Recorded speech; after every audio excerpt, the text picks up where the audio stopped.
आइए बच्चों, हम पढ़ते हैं पाठ 10 कविता जिंदगी कैसे चलेगी। ये पद्य हम पढ़ते हैं। ये कविता जो है पेड़ों की विशेषताएं बता रही हैं। ये कविता में पेड़ों की विशेषता बता रहे हैं। मतलब इसके कवि जो हैं द्वारिका प्रसाद माहेश्वरी, वो हमें इस कविता के माध्यम से पेड़ हमारे जीवन के लिए कितने उपयोगी हैं वो ये बता रहे हैं कि पेड़ों को हमें कभी भी बच्चों नुकसान नहीं पहुंचाना चाहिए। तो बच्चों, आप तो जानते ही हैं कि पेड़ हमारे लिए कितने उपयोगी है। उपयोगी ही नहीं, जीवनोपयोगी हैं। पेड़ों से हमें छाया, फल, फूल, लकड़ी, बारिश आदि मिलती हैं। पेड़ों की उपयोगिता और पर्यावरण संरक्षण जो इस कविता से हमें सीख देते हैं कि हमें पेड़ों को नहीं काटना चाहिए और अधिक से अधिक पेड़ हमें लगाने चाहिए। तो आइए हम पढ़ते हैं इस कविता का पद्य 1। पेड़ सहकर धूप खुद देते सभी को छाह अपनी। छाह मीन्स छाया। मदद करने को बढ़ाते डालियों सी बाहें अपनी। पेड़ तो खुद ही धूप में झुलसते रहते हैं, लेकिन वो अड़िग होकर धूप में खड़े रहते हैं सिर्फ हमें छाया देने के लिए। कितनी ही तेज धूप क्यों ना हो, वो उस धूप में रहेंगे, झुलसेंगे, उसको बर्दाश्त करेंगे, लेकिन फिर भी वो हमें छाया देते हैं। तो इस पद्य में कवि कह रहे हैं कि पेड़ तो स्वयं धूप सहते हैं, लेकिन अपनी डालियों रूपी बाहें, जो उनकी डालियां फैली रहती है, हमारी अभी ये बाजू है, ये हमारी बाजू है ना, तो उनकी भी डालियों रूपी बाजू, डालियों रूपी बाहें को वो फैलाकर हमें छाया देते हैं। साथ ही वह अपनी बाहों, मतलब डालियों रूपी बाहों को फैलाकर हमेशा हमारी मदद करने को बढ़ाते डालियों सी बाहें अपनी। तो अपनी बाहों को फैलाकर, मतलब डालियों रूपी बाहों को फैलाकर वह हमेशा हमारी मदद करने के लिए तैयार रहते हैं। अब बच्चों, वो हमारी मदद किस तरह से करते हैं? हमें फल, फूल, लकड़ी, छाया, बारिश से बचाव, धूप से बचाव, ये सभी देकर वो हमारी मदद करने के लिए तैयार रहते हैं। बाह मीन्स बाजू।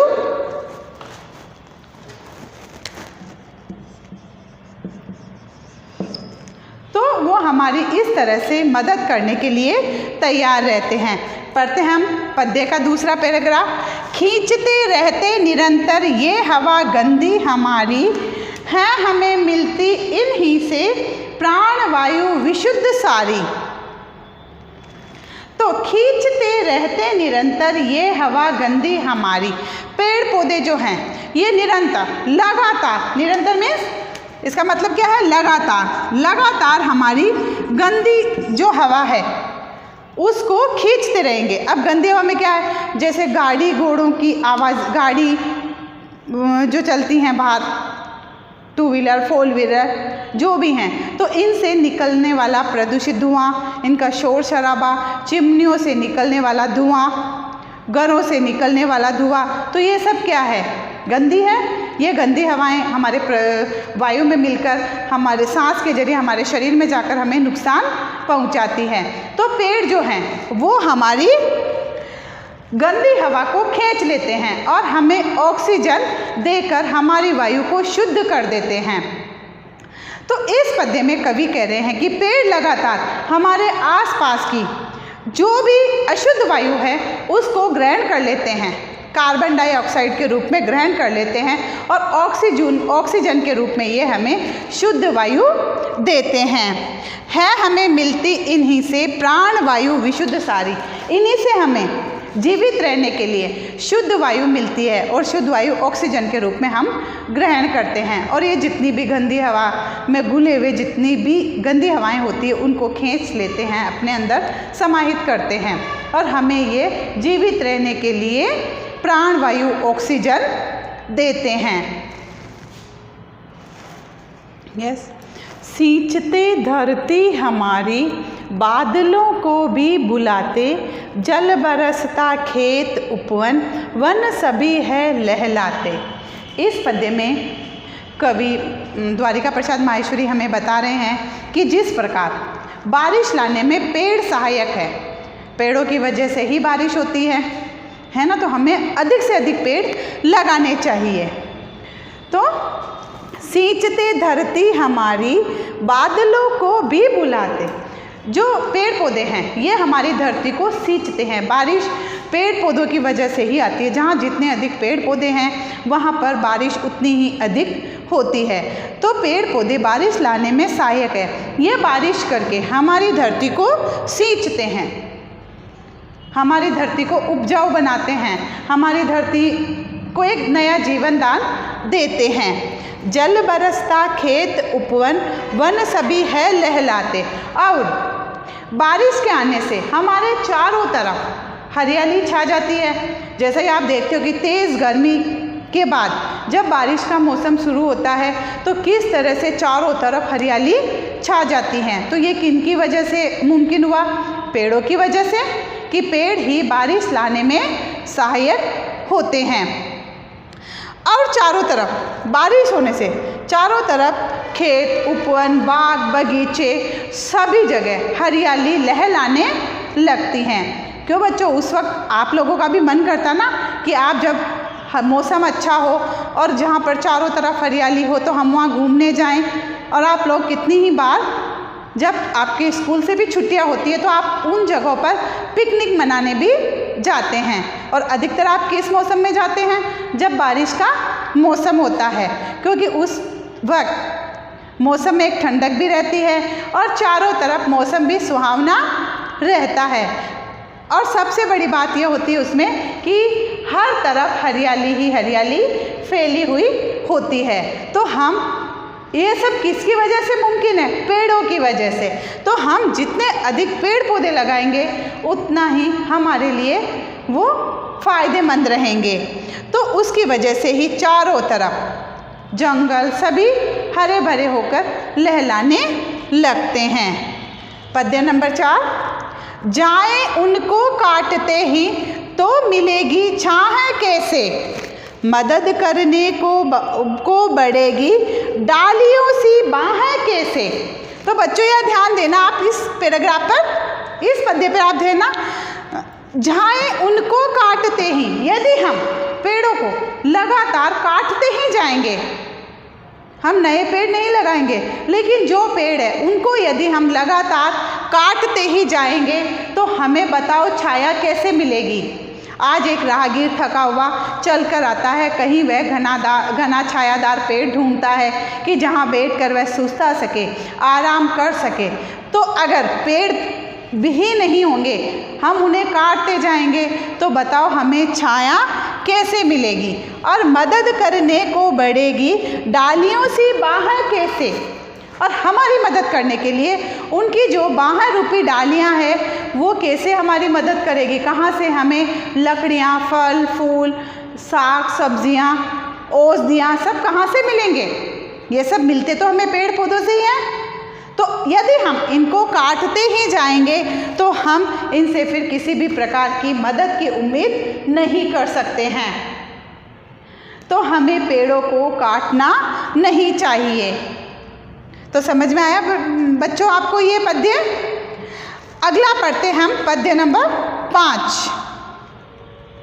इसमें कवि द्वारिका प्रसाद माहेश्वरी जी कह रहे हैं, और लेने सांस भी फिर प्राण वायु कहाँ मिलेगी, प्राण वायु नहीं मिली तो जिंदगी कैसे चलेगी। तो कवि क्या कह रहे? और लेने सांस भी फिर प्राण वायु कहाँ मिलेगी। यदि बाहर का वातावरण ही शुद्ध नहीं होगा, बाहर वातावरण वायु में अशुद्धियाँ होगी, तो हमें शुद्ध प्राण वायु जो हमें जीवित रहने के लिए बहुत ज़रूरी है, जिसे ऑक्सीजन हम कहते हैं, तो वो हमें शुद्ध कहाँ से मिलेगी। जब कार्बन डाइऑक्साइड ही पेड़ पौधे ग्रहण नहीं कर पाएंगे तो वो ऑक्सीजन कहाँ से छोड़ेंगे, क्योंकि हमने पेड़ पौधों को तो काट डाला, हम तो उनको लगातार काटते ही जा रहे हैं। तो यदि हम ये सब करते जाएंगे तो हमें सांस लेने के लिए शुद्ध वायु कहाँ मिलेगी। तो हमारा सबसे पहले पेड़ पौधे ना होने के कारण सबसे पहले हमारा जीवन खतरे में पड़ेगा, क्योंकि हमें शुद्ध वायु नहीं मिलेगी। प्राण वायु किसे कहते हैं? प्राण वायु ऑक्सीजन को, और वो हमें नहीं मिलेगी। अगर पेड़ पौधे ही नहीं होंगे तो हमें मिलेगी कहाँ से? प्राण वायु नहीं मिली तो जिंदगी कैसे चलेगी? और यदि हमें शुद्ध वायु, जीवित रहने के लिए हमारी प्राण वायु ऑक्सीजन ही नहीं मिलेगी तो हमारी ये ज़िंदगी आगे कैसे चलेगी? हम लोग इतना तो जी ही नहीं पाएंगे, क्योंकि दूषित वायु ग्रहण करके हम जिंदा नहीं रह सकते हैं। आज चिमनियों से निकलने वाला धुआं, घरों से निकलने वाले धुएं, मोटर गाड़ियाँ से निकलने वाला धुआं, इनका शोर, ये पूरे वातावरण को प्रदूषित करते हैं ना, तो वह फिर दूषित कर रहे हैं सारे इस वातावरण को। तो हमें इस दूषित वातावरण में हम जिंदा रहने की उम्मीद भी नहीं कर सकते हैं। यदि पेड़ पौधे नहीं होंगे तो हमें शुद्ध प्राण वायु नहीं मिलेगी, जिससे कि हम सांस भी नहीं ले पाएंगे। और जब हमें शुद्ध प्राण वायु ऑक्सीजन नहीं मिलेगी तो हमारी ज़िंदगी आगे कैसे चलेगी? तो बच्चों, ये कविता आपके समझ में आ गई? इसमें पेड़ पौधों के महत्व को बताया गया है कि पेड़ पौधे खुद सर्दी, गर्मी, वर्षा सहकर हमें बचाते हैं। वो हमारी रक्षा करते हैं। खुद गंदी हवा, दूषित वायु को ग्रहण करके हमें शुद्ध वायु देते हैं। पेड़ों से हमें विभिन्न प्रकार की औषधियाँ मिलती है। यदि हम पेड़ों की ही रक्षा नहीं करेंगे, पेड़ों को ही काटते जाएंगे, तो हम इनसे फिर क्या उम्मीद रखें कि ये हमें शुद्ध वायु देंगे, औषधियाँ देंगे, फल फूल, साग सब्जियाँ सभी देंगे? नहीं, तो ये सब हमें नहीं मिलेंगे। तो बच्चों, हमें अधिक से अधिक पेड़ लगाने चाहिए। जहाँ हम एक पेड़ काटते हैं वहाँ हमें उस जगह 2 पेड़ लगाने चाहिए, और लगाकर उन्हें हमें छोड़ना भी नहीं चाहिए। जब तक कि वो बड़े नहीं हो जाते हैं तब तक हमें उनकी रक्षा करनी है। तो आइए अब हम देखते हैं पाठ 11 के प्रश्न उत्तर। तो बच्चों, हम सबसे पहले देखेंगे पाठ में जो कठिन शब्द आए थे उनके अर्थ। उन शब्दों के अर्थ देखते हैं हम। खुद, स्वयं, छाया, छाया, निरंतर, लगातार, प्राण वायु हमने पढ़ा था पाठ में, ऑक्सीजन या जीवन देने वाली, विशुद्ध, शुद्ध, वन, जंगल। तो आइए बच्चों, अब हम देखते हैं पाठ के प्रश्न उत्तर। प्रश्न नंबर 1, पेड़ धूप सहकर सभी को क्या देते हैं? तो पेड़ धूप सहकर सभी को छाया देते हैं। प्रश्न नंबर 2, गंदी हवा कौन खींचते हैं? गंदी हवा को कौन खींचते हैं? पेड़ पौधे। वो कार्बन डाइऑक्साइड ग्रहण करके ऑक्सीजन हमें देते हैं। प्रश्न नंबर 3, बारिश किसकी वजह से होती है? तो बारिश पेड़ पौधों की वजह से होती है। प्रश्न नंबर 4, जिंदगी कैसे चलेगी कविता किसके द्वारा रची गई है? तो जिंदगी कैसे चलेगी कविता कवि द्वारिका प्रसाद माहेश्वरी द्वारा रची गई है। प्रश्न नंबर 5, बारिश कविता में किसे नहीं काटने की बात की गई है? तो कविता में पेड़ पौधों को नहीं काटने की बात कही गई है। क्या पेड़ों के बिना जिंदगी संभव है? बताइए बच्चों, आपको लगता है क्या पेड़ों के बिना हमारी जिंदगी संभव है? नहीं, पेड़ों के बिना हमारी जिंदगी संभव नहीं है। पेड़ों को क्या सहन करना पड़ता है? पेड़ों को धूप, गर्मी, सर्दी, वर्षा, ये सभी सहन करने पड़ते हैं। और फिर बाद में इतना कुछ हमारे लिए करने के बाद भी हम इनको काट देते हैं। हमें शुद्ध हवा कैसे मिलती है? कैसे मिलती बच्चों हमें शुद्ध हवा? कौन बताएगा? पेड़ पौधे विशुद्ध जो हवा होती है उसको ग्रहण कर लेते हैं, और उसे किस रूप में ग्रहण करते हैं? कार्बन डाइऑक्साइड के रूप में ग्रहण करके शुद्ध हवा ऑक्सीजन के रूप में हमें देते हैं। बारिश से क्या लाभ है?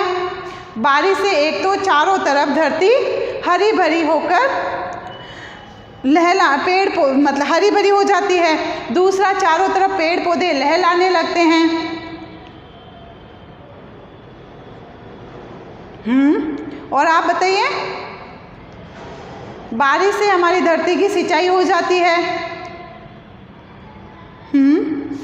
यदि हम, अगला क्वेश्चन देखिए, यदि हम पेड़ काटते जाएंगे तो क्या होगा? तो हम जिंदा नहीं रह पाएंगे, क्योंकि हमें शुद्ध वायु नहीं मिल पाएगी, जिससे हमारा जीवन भी जीना भी मुमकिन हो जाएगा। यस, तो बच्चों ये था आपका पाठ 10, यही ख़त्म होता है। प्रश्न उत्तर के लिए आपको PDF भेज दिया जाएगा, जो कि आपको अपनी कॉपी में करने हैं। और बच्चों घर पर रहकर अपनी पढ़ाई को लगातार जारी रखिए।